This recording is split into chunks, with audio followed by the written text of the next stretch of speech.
How often do we stop to consider the hidden efforts that drive business success? Just as the invisible hand shapes economic theory, there's often invisible labor propelling entrepreneurial ventures forward. Join Casey Gromer and me as we dive into the depths of business management, uncovering the overlooked, the unacknowledged, and the underappreciated aspects that are crucial for success, particularly for female practice owners. Are you ready to discover the secrets behind the scenes? Let's dive in. Welcome to Thriving Practice, the show where we discuss all things business for practice owners, and we show you how to grow your practice without burning out or working more. I'm your host, Tracy Trapesky. I'm a business owner, consultant, executive coach, mom and bonus mom, and I am an avid trial by error gardener. I am on a mission to transform the way medical professionals excel in their fields while becoming decisive, profitable business owners. I very much dislike how medical and healthcare training sets providers up to expect grueling, soul-depleting hours, minimal satisfaction outside of work, and limited earning potential in private practice. My team and I are here to change that by showing you how you can slow down to speed or scale up, grow your practice while taking back your time, and achieve an increased sense of satisfaction both at work and outside of work. Because what is the point of any of this if you're not enjoying it? Today, we have a truly exceptional guest joining us, Casey Gromer, a fractional integrator dedicated to empowering female founders to step out of the daily grind and into their leadership roles. Casey's mission is clear. Mindset and empowerment are crucial, but without solid business fundamentals, success can remain elusive. She's here to provide the no-nonsense guidance that women founders need to start, build, and scale their businesses effectively. With her expertise in the health and wellness industry, Casey understands the unique challenges faced by practice owners who juggle wearing multiple hats while striving for success. In our conversation, we're exploring the topic of effective delegation, a pain point familiar to many practice owners. Casey's insights will transform your approach to delegation, shifting the focus from mere task completion to tangible outcomes and ownership of those outcomes.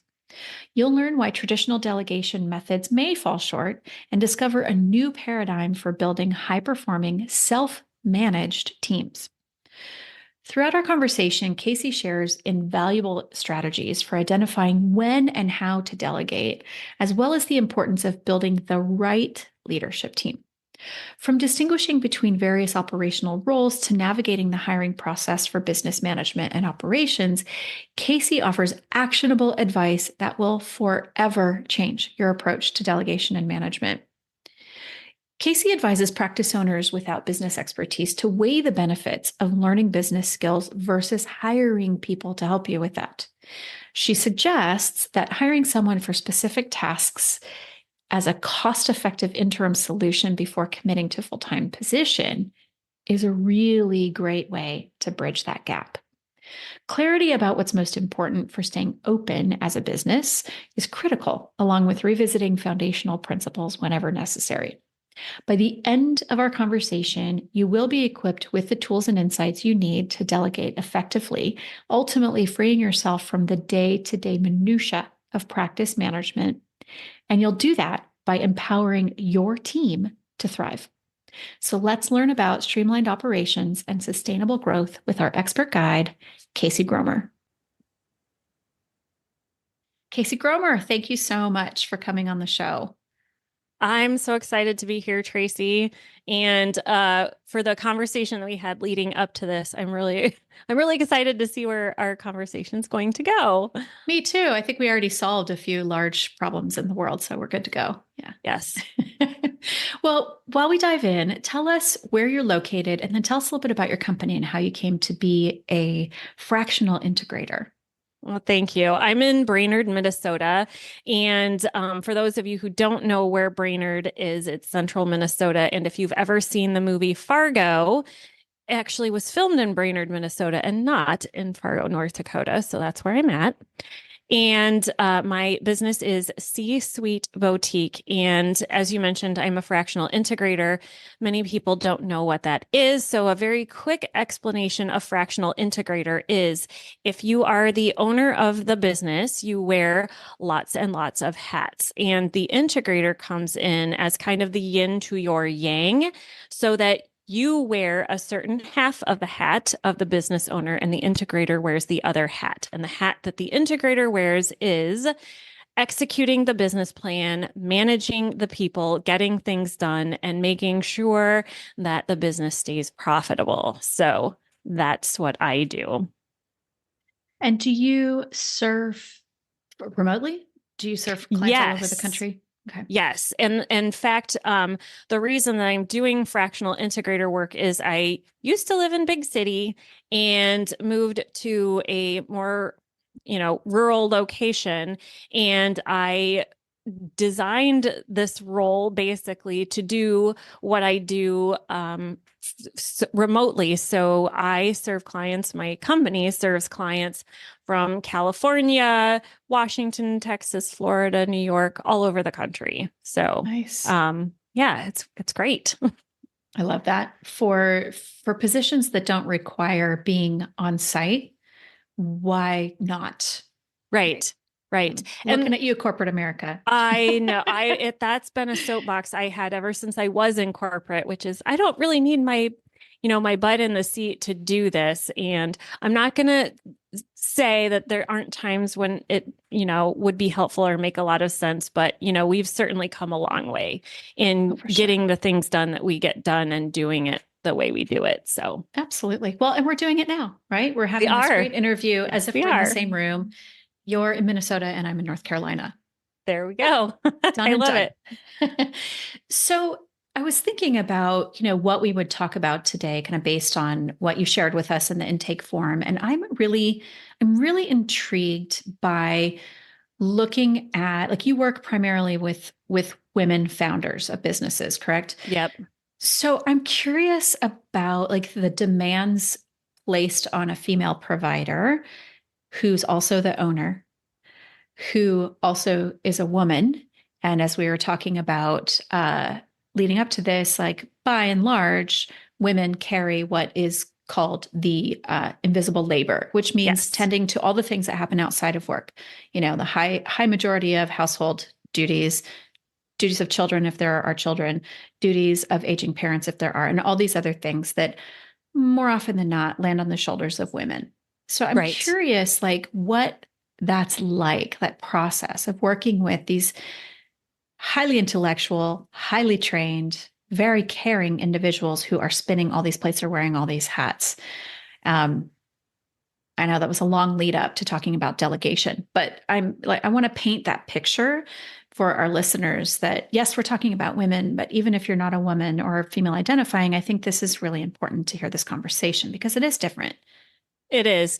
It's different for women, and I don't know if it's genetic, like it's our nature or not. And I also want to be clear that I'm not saying that men don't have their own set of challenges, right? I am a woman, so I can speak eloquently about this challenge. And when I'm working with women practice owners, and we're thinking about, like you said, the invisible labor, a lot of that labor isn't even physical, even though we know we are pulled in way too many directions. Like we physically cannot accomplish everything we're supposed to be day to day. But the biggest challenge I deal with is the mental labor, which is even though you're not currently taking your kid to the eye doctor's appointment or you're not currently getting groceries for dinner tonight, but you're still thinking about it, that and like 6 million other things that you're not just thinking about, but in your head, you're orchestrating all of it because when you leave work, there's a process. I'm going to have to drive here and I have to know how much time I need to drive here because I have to get the groceries and then I have to get back over here and then all of that. So I'm competing with that. And one of the things that we do when we come in to a business and work with an owner is try to help lessen some of that mental load by taking some of those spinning plates out of their hands so they can free up space in the brain. Because the reason that your business needs you to be the business owner is because you're the only one that's looking out into the future to see what's coming and to react to what's coming, or to, prepare for what's coming and make sure that your business stays relevant and the doors stay open. But if your brain is too busy thinking of other things, you don't have capacity to do that. And things are going to happen, and you're going to have fire drills, and you're going to be reactionary, and it's not going to be pretty. So we want you to have that mental space so that everyone else who is supporting you and your clients and your staff knows that they can trust that things are going to go well for them down the road. So we use delegation as one of our tools to lessen the mental load. And one of the ways we do delegation here that might be a little bit different that I'm finding is that if you think about hiring a staff member, I'm thinking about a typical job description that I see online when I, see an open position, and it lists off, these are all the things I need you to do. And that's great. And that's true. But when that person comes on board, the biggest disconnect I'm seeing is that even though you've hired somebody to take things off your plate, you're still managing them. So you're still saying, did you do this? Did you do this right? Do I need to remind you to do this? What did you think about this? So you're still in it. And even though somebody else is physically doing some of the work, you're still carrying the mental labor of managing the thing you delegated. It's the same reason we carry all this stuff in our head about getting groceries or cooking dinner or scheduling doctor's appointments. So we like to think of delegation in terms of ownership. So we're not delegating tasks, we're delegating outcomes. And when we're delegating outcomes, we're saying you, as the person I'm delegating to, has ownership of everything from thinking about the thing, to planning the thing, to executing the thing, to then tracking the performance of the thing. And it's your job to come back to me, the owner, and report on how that's working. So that is kind of the basic difference between how we look at delegation and maybe how you've been thinking about delegation up until this point. Mm-hmm. How much angst do your people have when they start to let go of that? I'm pausing because I felt it in my soul a little bit. I've struggled with it as well. Right. And I think it's interesting because there's a lot of factors that weigh into how you feel about delegating. And one of them is you yourself, and like what type of person you are and how comfortable you feel maintaining control versus letting go of control, and the amount of trust that you have. And some of it is the other person. So there is a lot of angst with people when they're delegating, but I notice a lot of that angst. It's easier to feel that angst if you don't have people you can trust. And so that's another factor of delegation is not everybody can pick up things and do them. And so finding that right person to delegate to is critical. And it's not always very easy to do, because if you think about delegating tasks, and, I don't want to say anybody, like lots of people can do lots of tasks, but not everybody can take ownership of the task. And so finding the right fit has a little bit different process to it than just putting out a job description looking to check off some boxes. So I guess to answer your question about the angst, I notice a lot more willingness to let go of control and to delegate when we can trust that other person is going to pick up those things and either do them how we would think of them, or even better than how we would think of them. I love that. And if you encounter a situation where maybe they just don't have the right person for that, do you help your clients find those people and bring them on? We do both. We help them identify that this is not the right person, and we help them find the right person. And that's probably one of the most difficult things that we do, because not having the right person most often does have nothing to do with the person themselves and the value and the worth of that person and the relationship that they have. It's just that the innate skills that they have aren't really in alignment with the position. Right. So yeah, it's difficult to say goodbye to somebody that you have respect for and that you've worked with, and Hmm. know that might not, they might not be looking to say goodbye. So yeah, that's hard. Right. Yeah. Yeah, I mean, we've had clients who have said, like, I really like the people who work with us, but we're learning that, X person in X position is just not as detail oriented as we need, or not Right. as, I don't know, go-getter kind of Right. person, right? So when they I'm gonna back that up. I'm not gonna ask that question yet. How do you think this is different for women than it is for men? Well, it's hard to speak for men because I'm not one and I Right, can't right. get inside their heads. But I do think stereotypically women tend to feel a lot more responsibility for others. Hmm. And so, we take into consideration this is this person's paycheck. They might have mouths to feed. And I'm not saying that men don't feel this way either, but I do feel like we have this caring, nurturing aspect that makes it a lot harder for us. And in addition to that, it's the confrontation of having to go to somebody and, deliver bad news. And we don't, I feel like we have a little bit more difficulty doing that stereotypically than the male population. They're Hmm. probably a little bit more analytical, black and white in their brain, and we're a little bit more nurturing. And, we just don't want to be the bearer of bad news. Yeah, I think there's some social conditioning too, right? That Yeah. males by and large are sort of conditioned to go into business. And so the business mindset is that Yep. business is business, it's not personal. Yes. And, women are socialized generally not to go into business and think that way, right? We have Yeah. other things, even if we, grew up in a very supportive environment where we were encouraged to go follow our dreams, we still had some social messages, right, that got through. And not to go too deep on that, but even Right. if we've done a lot of work on it, it's still in there and we may not be aware of it. Right.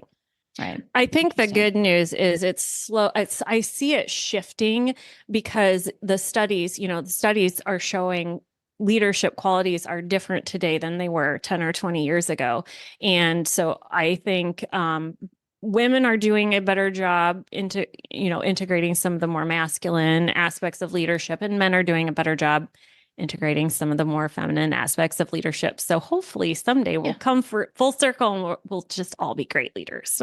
Well, I do think it's balancing out. I mean, there's a lot of talk and a lot of literature right now about leadership styles and how Yes. much that, like the Mad Men style leadership really is not what anybody wants anymore. And some of that is generational push of just the Yes. younger generation Yep. saying, yeah, no, Right. collaboration. We collaborated all the way through school and we were taught to collaborate, and now we're told to do what we're told.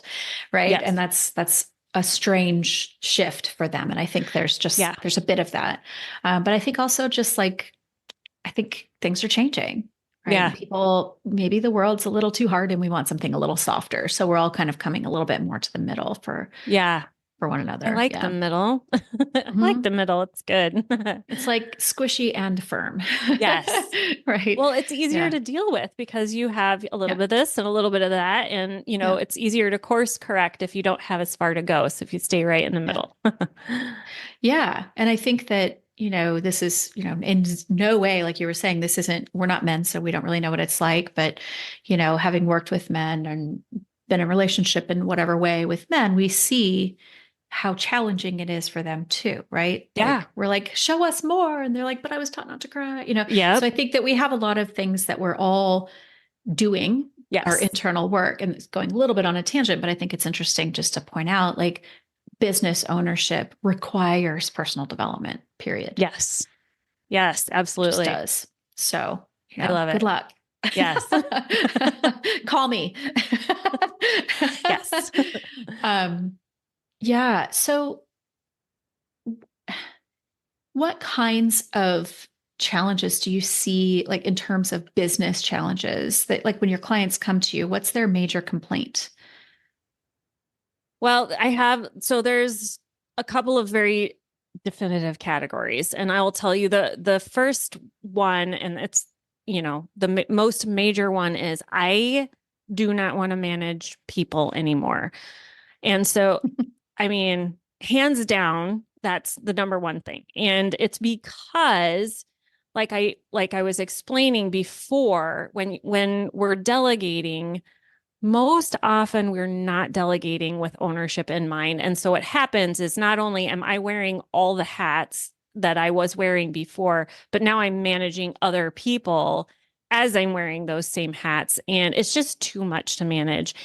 And also, let's be honest, people are people. And sometimes I feel like I'm a therapist myself because there's emotions and there's feelings and there's background and history with everyone, and everyone functions a little bit differently. And to manage people, there's some level of understanding how each one of them works and what's the best way to engage with them, and how do we motivate people, and how do we coach them and support them. And as a business owner, there's just at a point where you can't do that for everybody anymore. So we really get pulled in to say, the business owner, I just want to focus on the business and I want you to manage the people. So that's number one. Number two, I would have to say, is financial. So usually it's one of two approaches. It's the people management, which means we're growing, right? So we want to grow our team. We want to improve our team. We want to manage our team. And the other side is financial, where it's things are not going well and I'm not able to fix it. And so can you come in and help us turn things around? There's a variety of other things, but those are usually the two reasons we get pulled in. With respect to managing the people, how do you come in and kind of take that off of their hands? I'm asking because I think that probably everybody who's listening to this is like, I want that. So what does it look like? Are you helping redefine or define or redefine job roles and then showing how to take it all the way through to ownership and beyond? Yes, okay. I'm nodding. Nobody can see that, but I'm like, yes, that's exactly what we do. So as one of the things I didn't explain about fractional integrators is that fractional means not full time. So we're part-time. We're usually about quarter time. And if you think about somebody coming in for 1 day a week or 2 days a week to your business, we're not going to be able to be on call to your staff at all times. And so the key in this case is making sure that you do have those right people, because if you do, they're not going to need a lot of management. They're still going to need leadership, which takes less of my time. But they're going to be able to manage themselves. And so a lot of what we do is, like you said, we define their roles. And to do that, we help them create or understand perspective of why am I here? So each person has to have a full understanding of what is the value I provide here. And the reason we do that is that's what creates ownership. Because if I know that I'm here for this purpose, all of my energy and my efforts are going to be focused on that purpose from start to finish. The second part of that then is helping them understand, how do you know if it's working? So if what you're doing is working, we have to help you identify some ways to measure that so you can get some real-time feedback so that you can tweak things. And between those two things, we're showing them, here's how to know what I own, and here's how to tell if it's working. And if it's not working, the thing that makes them the good fit is if they know what levers to pull to change things when it's not working. And that's really the key component of the ownership part, is the owner or the founder or the CEO not having to come to that person and say, try this, do this, because that person is going to say, this isn't working. We're going to make this change or do this change. And it's this constant feedback loop. So Mhm. that's the prime. I mean, there's we do a lot of leadership coaching. We do a lot of performance coaching. We do a lot of teaching people critical thinking. So how to think about things and make decisions. But mostly it's that whole accountability piece that is the driver of Mhm. leadership teams. And presumably, if you have the right people in place, it, like you were saying earlier, it makes it easier to let go. Like once the expectation is clear and the communication has been put in place so that everybody's on the same page, I would imagine it's just that much easier than for the owner, the CEO, to shift gears and go doing what they do best. And for our purposes, that person is likely wanting to focus more on clinical time than they are on the business administration side of things. Yes. They don't get to abdicate, their strategy and their success, but everything else, totally pass it off and make sure that you've got people who can do that 10 times, 20, 30, 40, 50 times better than you can. Yes. Right? It's like a light switch going on and off. So if you think about, especially in the clinical world, how teams are built, a lot of times you start with somebody, a clinician, let's say, in a role. And then because I know this person, I have a relationship with them, they do a good job, I'm going to also try to give them these other things, right? So we kind of, I hate to use the word, but we cobble together teams of people where people are playing multiple roles. Sometimes it works, but most of the time it doesn't, because the people you're putting into a position, that's not what they were built for. That's not what they were made for. And so a lot of times I will come into a team where nobody even really knows what it looks like to have the right fit person in the seat. And so, but when we just keep hanging on to, this is the way it is, this is what I'm comfortable with. But if we get the opportunity to put the right person in the right seat and to see the difference, it's huge. It's a mindset shift for the owner to say, oh, I see how valuable this can be to the bottom line of the business in having the right people in the right seat. So, Yeah. yes. I see that a lot with like smaller or younger practices, Mm-hmm. especially when they're in their first like 3 to 5 years of business, Mm-hmm. that they're like, yeah, I hire people I like, Yep. or I hired Yep. someone who had this skill set and they were great. And what changed wasn't them, it was me Yep. changing my clarity and the raising the bar and up leveling all the things. Yes. And then recognizing that that person, unless they're, in it to grow with us, maybe is no Right. longer built for this role. Right. That's And that's a growing pain. yes, I'm not sure, like what you see, if it's the same as what I see, but most often I see someone starting as a clinician and then adding on some sort of administrative role, Mm-hmm. and finding that, and it happens to me. It happens a lot because, let's admit, recruiting takes a ton of time. It's hard. Nobody likes to do it. And so if I've already got somebody here, and all I have to do to get this position filled is ask them, hey, do you want to also spend 10 hours a week doing this? And they say yes. And it's like, boom, I'm done. Yeah. Whereas Phew. recruiting is like hours and hours of, I got to write a job description, I got to promote the position, I got to interview people. So it is a time investment. But when you start to get bigger and you're hiring more people, then the financial drain starts to show up, because it's taking longer to do things. It's costing more money to do things. And then also, like, you're losing revenue because your clinical people are doing administrative stuff. So Mm-hmm.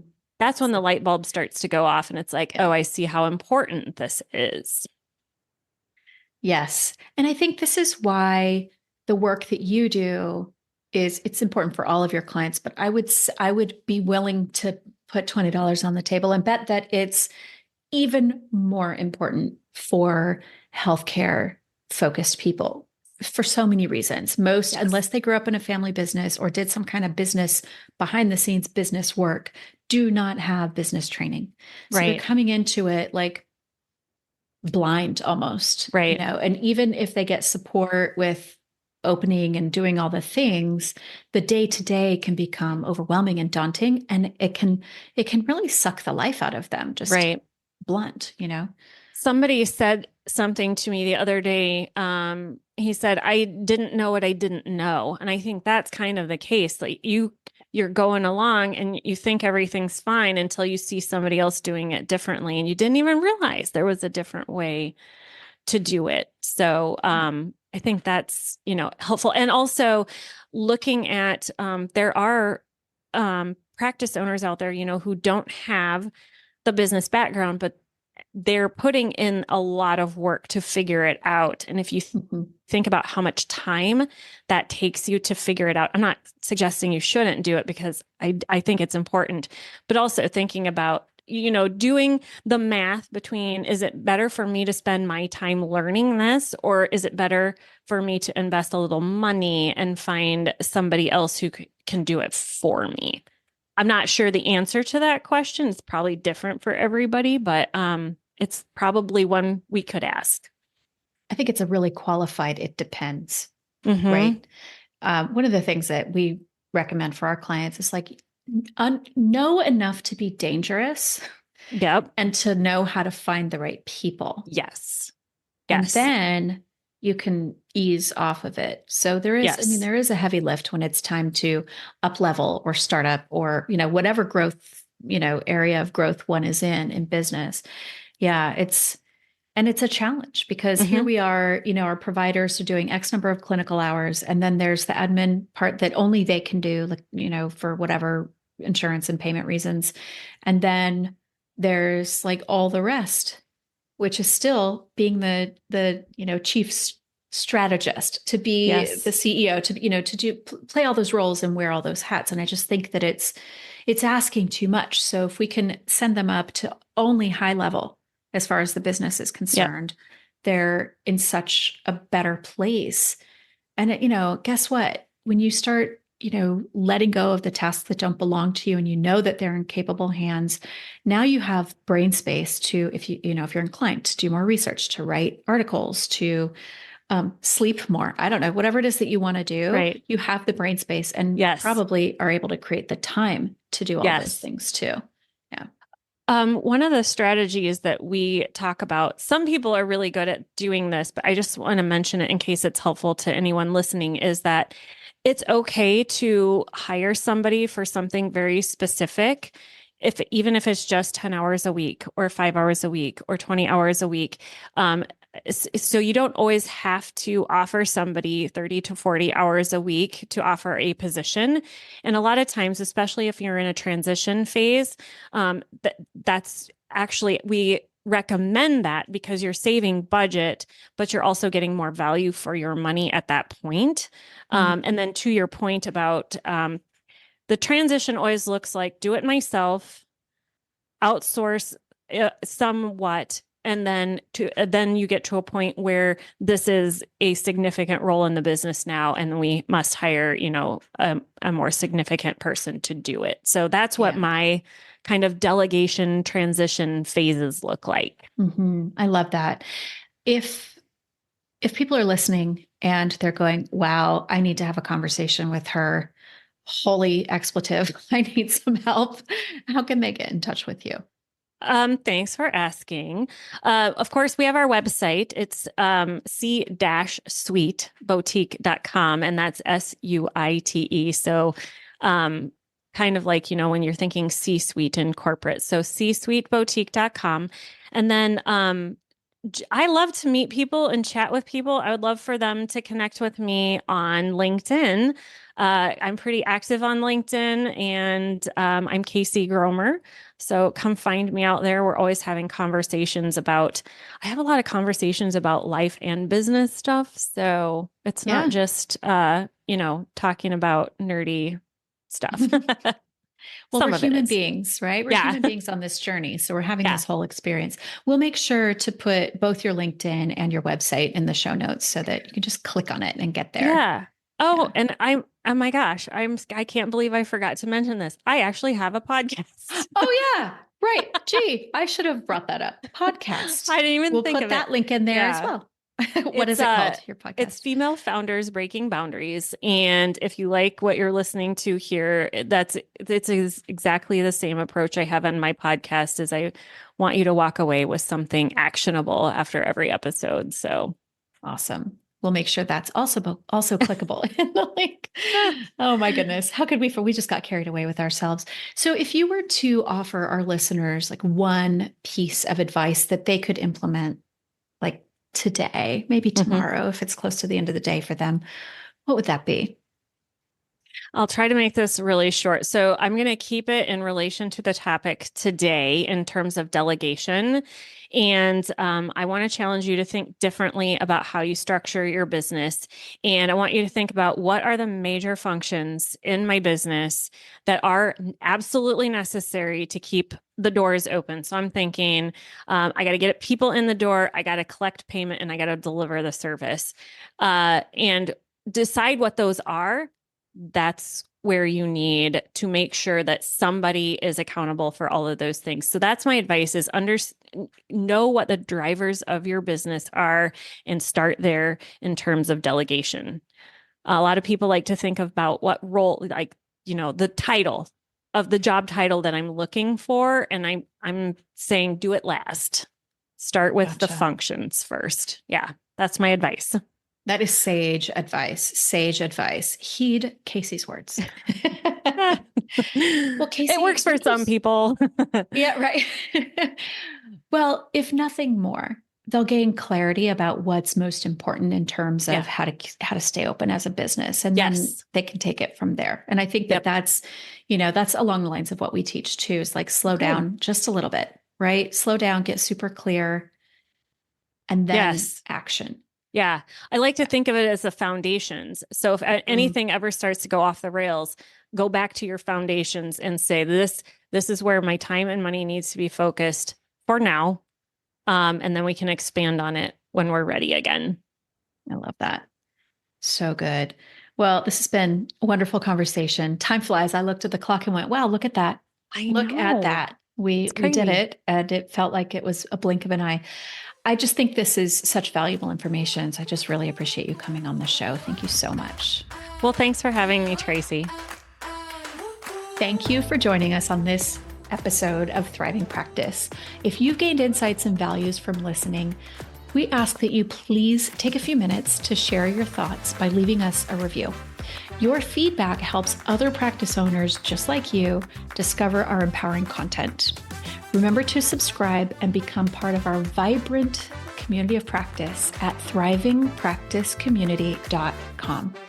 Let's reshape the future of healthcare practice management together.